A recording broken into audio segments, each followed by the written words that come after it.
আসসালামু আলাইকুম, আশা করছি সবাই ভালো আছেন।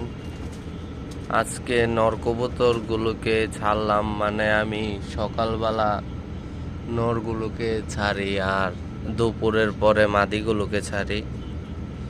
তো এই যে নরগুলো ছাড়ার সাথে সাথে তারা উড়ে গেছে, বামে বসেনি। এই যে দেখতে পাচ্ছেন। আর এই যে এই ধাপড়িটাতে আমার হুমা কবুতর রয়েছে। আর এই যে এখানে নতুন বাচ্চাগুলো যেগুলো সেট করা হচ্ছে, আর ওইখানে কিছু কবুতর রয়েছে, এই যে দেখতে পাচ্ছেন ধরে দেওয়া।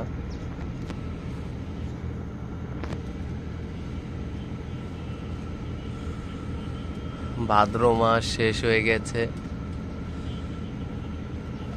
তো এখন যে কয়দিনই আপনারা রোদ পাবেন সবাই কবুতরগুলোকে রোদ খাওয়ানোর চেষ্টা করবেন। এই যে একটা এসে বসলো,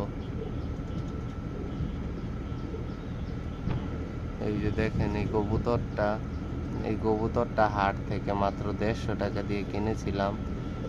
তখন তার এই রূপ কিছুই ছিল না।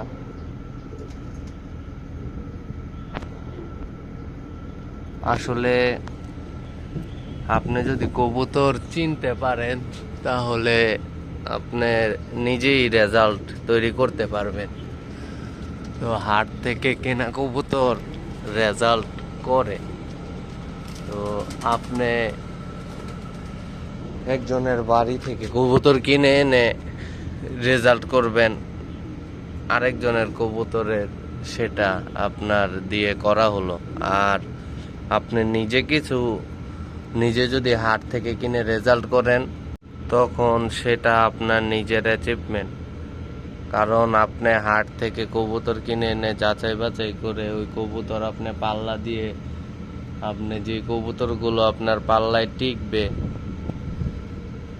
ওইগুলি হলো আপনার নিজের তৈরি করা কবুতর। আপনি আরেকজনের বাড়ি থেকে কিনে এনে সে কবুতর দিয়ে রেজাল্ট করে ফেললে সেটা তার কবুতরের নাম।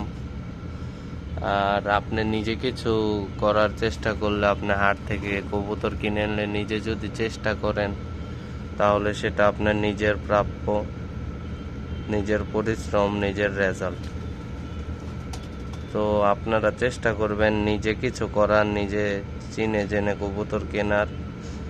তো আশা করি সামনে ভালো কিছুই হবে আপনার। কারণ নিজে যদি কিছু করতে পারেন সেটা নিজের কাছেও একটা আপনার গর্বের বিষয় যে আমি নিজে কিছু করতে পেরেছি নিজের পছন্দ করা জিনিস দিয়ে, নিজে যাচাই বাছাই করে কিনে। তো সবাই কবুতরের যত্ন নেবেন, খেয়াল রাখবেন। আসসালামু আলাইকুম।